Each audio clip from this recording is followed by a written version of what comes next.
Sebelum lanjut nonton video ini, jangan lupa subscribe, like, and share ke teman-teman kalian.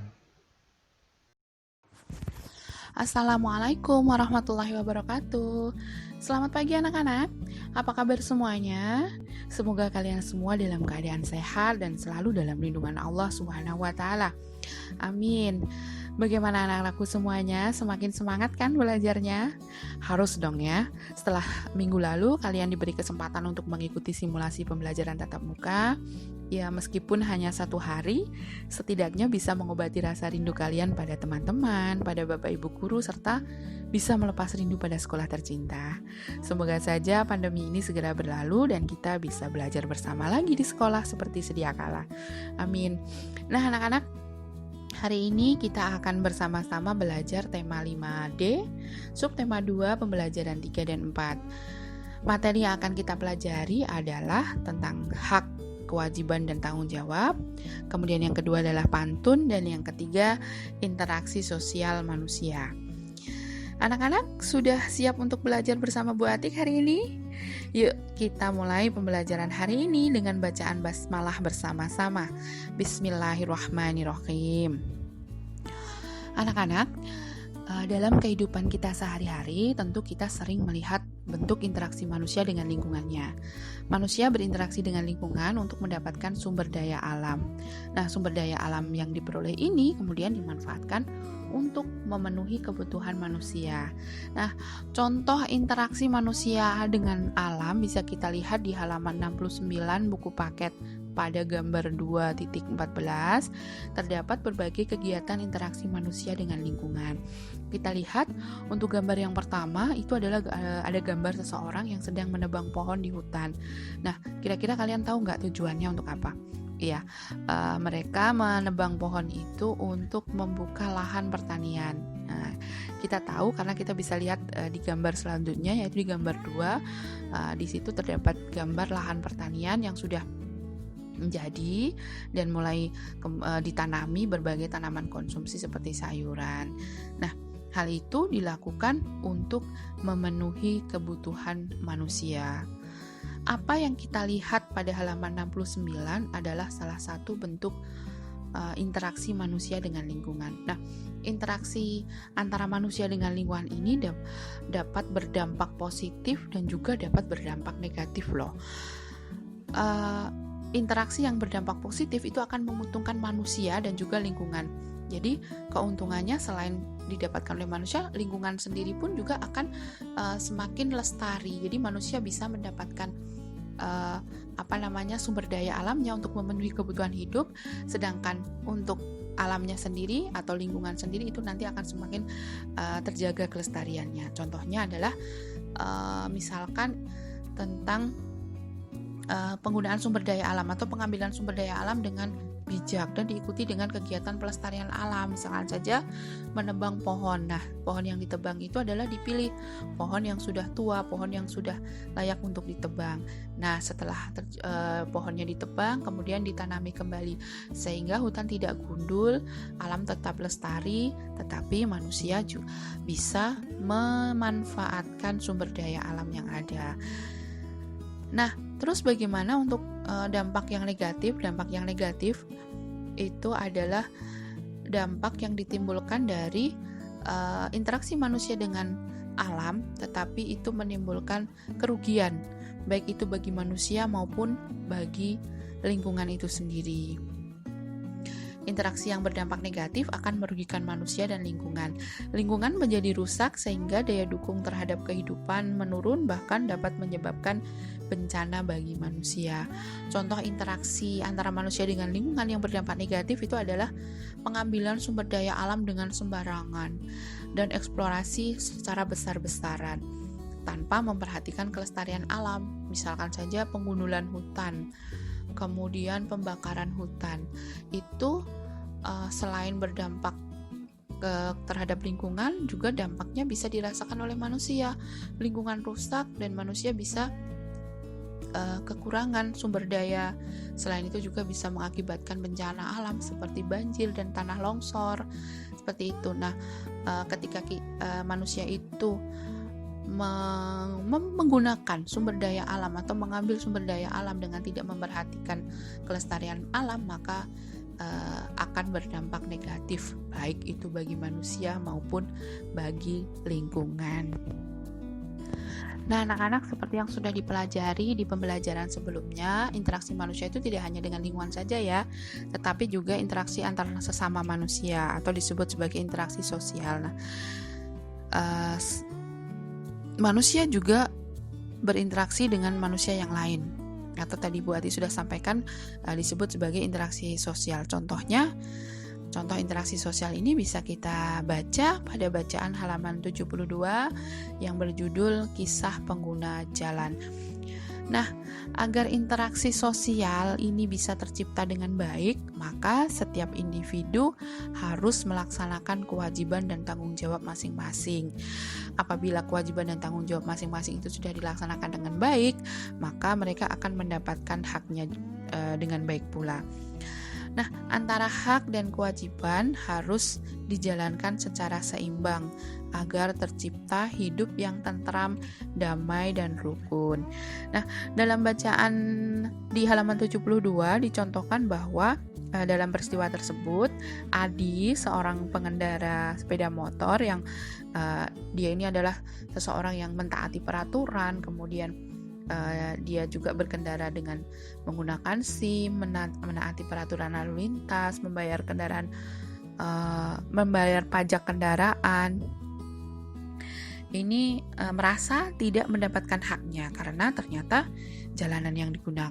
jalanan tersebut yang dipakai Adi itu dipakai juga atau digunakan sebagai tempat berjualan dan juga digunakan sebagai tempat pangkalan angkutan umum. Nah, sehingga mengakibatkan kemacetan. Nah, di situ bisa kita lihat bahwa warga masyarakat belum menyadari sepenuhnya tentang kewajiban dan tanggung jawab yang harus mereka lakukan. Kita bisa lihat dari bacaan tersebut, ada beberapa hak, kewajiban, dan tanggung jawab yang melekat pada diri Adi, pedagang, maupun pada sopir angkutan. Nah, misalkan saja Adi sebagai seorang pengendara motor, sebagai pengguna jalan, dia memiliki hak, antara lain adalah dia mendapatkan lalu lintas yang lancar. Itu adalah salah satu contoh hak untuk Adi. Tetapi Adi juga punya kewajiban dan tanggung jawab, antara lain adalah membayar pajak, mematuhi peraturan lalu lintas, kemudian dia juga bertanggung jawab untuk menjaga keselamatan diri sendiri dan juga keselamatan orang lain. Sementara untuk pedagang, pedagang ini juga mempunyai hak, kewajiban, dan juga tanggung jawab. Pedagang ini memiliki hak untuk mendapatkan pelanggan atau dagangannya laku. Nah, tetapi dia juga punya kewajiban dan tanggung jawab. Kewajibannya adalah mentaati peraturan bahwa untuk berdagang itu tidak boleh di sembarang tempat, tidak boleh di trotoar, apalagi di jalan seperti yang dicontohkan pada bacaan itu. Kemudian dia juga punya tanggung jawab untuk menjaga ketertiban, kemudian berjualan di tempat yang sudah disediakan seperti pasar dan sebagainya, seperti itu. Kemudian untuk sopir angkutan umum, dia juga punya haknya, yaitu misalkan untuk mendapatkan penumpang. Tapi dia juga punya kewajiban bahwa dia harus mentaati peraturan, mentaati rambu-rambu lalu lintas. Tanggung jawabnya adalah menghargai pengguna jalan yang lain, mematuhi peraturan lalu lintas sehingga jalanan menjadi lancar, pengguna jalan lain juga bisa mendapatkan haknya dengan baik. Nah, kalau kita lihat dari bacaan itu, masih ada beberapa warga yang belum menyadari tentang kewajiban dan tanggung jawabnya, tapi mereka sudah menuntut haknya terlebih dahulu. Nah, oleh karena itu terjadi ketidakseimbangan. Jalanan menjadi macet, warga yang lain menjadi terganggu. Nah, oleh karena itu, untuk membuat keadaan tentram, nyaman, damai, maka hak, kewajiban, dan tanggung jawab itu harus dilakukan dengan seimbang. Nah, anak-anak, selain di halaman 72, kita juga bisa membaca contoh interaksi sosial yang ada di masyarakat. Kita bisa lihat juga di bacaan halaman 76 yang berjudul Ayah Menjadi Ketua RW. Nah, dalam bacaan itu diceritakan bahwa ayah raya diminta untuk mencalonkan, atau ayah raya dicalonkan untuk menjadi ketua RW karena ketua RW yang lama sudah terlalu lama menjabat.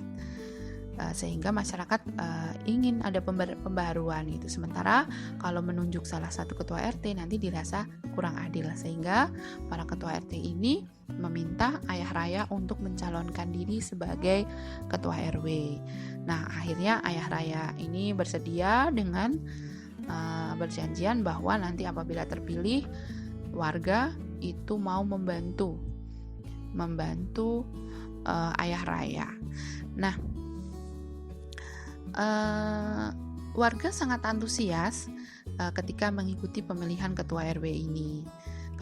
Pemilihan ketua RW ini dilakukan secara voting, yaitu setiap kepala keluarga diberikan haknya untuk memilih ketua RW tanpa paksaan. Mereka menuliskan nama calon, kemudian dimasukkan ke dalam kotak. Nah, kemudian suara tersebut setelah selesai prosesnya kemudian dihitung. Ternyata ayah raya yang memenangkan pemilihan dengan suara yang hanya berbeda tipis dari pesaingnya, gitu ya ceritanya. Nah, ada beberapa hak dan kewajiban yang melekat pada masyarakat ketika ada pemilihan ketua RW seperti ini. Yaitu misalkan untuk hak masyarakat itu adalah hak untuk memilih atau memberikan suara sesuai dengan ketentuan yang berlaku. Jadi masyarakat mempunyai hak untuk memilih tanpa paksaan, mereka boleh bebas memilih siapa saja yang disukai. Kemudian kewajibannya salah satunya adalah menerima hasil pemilihan yang dilakukan secara adil. Jadi apabila sudah dilakukan voting, maka kewajiban warga masyarakat itu adalah menerima hasilnya. Meskipun yang menang itu adalah bukan pilihannya, tapi dia tetap harus mendukung program-program yang akan dilaksanakan oleh pemenang dari pemilihan ketua RW tersebut. Selain itu juga warga masyarakat berkewajiban untuk menjaga ketertiban selama berlangsungnya pemilihan suara. Nah, anak-anak, itu tadi beberapa contoh tentang hak, kewajiban, dan juga tanggung jawab masyarakat, baik itu ketika ada pemilihan ketua RW ataupun ketika kita sedang berada di jalan. Jadi setiap orang itu melekat pada dirinya untuk melaksanakan kewajiban, tanggung jawab, sehingga nanti akhirnya mereka akan mendapatkan hak mereka masing-masing. Nah, anak-anak, mari kita lanjutkan untuk materi berikutnya, yaitu tentang pantun. Nah, untuk materi pantun ini sudah beberapa kali dibahas di pembelajaran sebelumnya. Sedikit Bu Ati mengulangi bahwa pantun itu adalah termasuk puisi lama, di mana salah satu ciri-cirinya adalah satu bait itu terdiri dari 4 baris. Nah, baris pertama dan baris kedua itu disebut sebagai baris sampiran, sedangkan baris yang ketiga dan keempat itu disebut sebagai baris isi. Nah, kita bisa lihat contoh pantun di halaman 79. Di halaman 79 ada 2 contoh pantun. Buat dibacakan untuk contoh yang pertama. Makanan seimbang, tidur mencukupi. Mari bersenam atau berlomba lari. Jagalah kesehatan untuk kepentingan diri, mencegah itu lebih baik dari mengobati. Nah, kalian bisa menebak yang mana baris sampiran dan mana baris isi? Iya. Nah, untuk baris sampiran pada contoh pantun tersebut adalah makanan seimbang, tidur mencukupi, mari bersenam atau berlomba lari. Nah, itu adalah baris sampiran. Sementara baris isinya adalah jagalah kesehatan untuk kepentingan diri, mencegah itu lebih baik dari mengobati. Nah, untuk contoh yang kedua bisa kita lihat. Makan durian 1/3, sedap nikmat dibagi rata. Jikalau rajin berolahraga, sehat kuatlah tubuh kita. Nah, sekarang dari contoh kedua ini bisa kita lihat untuk baris sampirannya adalah baris pertama dan kedua, ya bagus. Makan durian 1/3, sedap nikmat dibagi rata. Sedangkan baris isi adalah baris yang ketiga dan yang keempat. Jikalau rajin berolahraga, sehat kuatlah tubuh kita. Nah, gimana anak-anak? Kalau misalkan kalian disuruh membuat pantun, sudah bisa ya? Jadi, baris pertama dan yang kedua itu adalah baris sampiran, dan baris ketiga dan yang keempat itu adalah baris isi. Jangan lupa, pola rima dari pantun ini biasanya adalah A atau AB.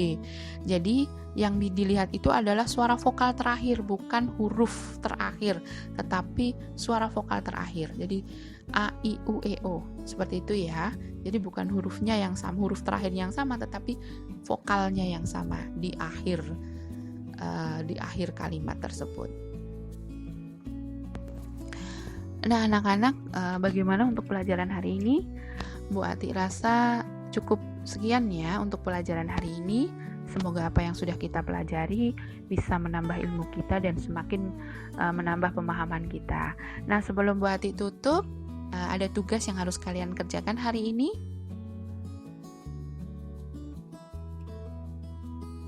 Tugasnya adalah yang pertama, sebutkan masing-masing satu contoh interaksi manusia dengan lingkungan yang berdampak positif dan yang berdampak negatif. Kemudian yang kedua, berilah masing-masing 2 contoh hak dan kewajiban sebagai pengguna jalan raya. Yang ketiga, lengkapilah baris isi pada pantun berikut ini. Jalan-jalan naik pesawat, jangan lupa membeli gelang. Nah, kalian lengkapi ya. Jangan lupa kerjakan tugasnya di lembar kerja, kerjakan dengan baik dan penuh tanggung jawab. Baik anak-anak, Bu Ati berpesan kepada kalian untuk sholat 5 waktu, kemudian tadarus Al-Quran, membantu orang tua, rukun dengan saudara dan teman-teman, selalu berbuat baik dan selalu semangat belajar. Baik anak-anak, kita akhiri pelajaran hari ini dengan bacaan hamdalah bersama-sama. Alhamdulillahirobbilalamin. Assalamualaikum warahmatullahi wabarakatuh.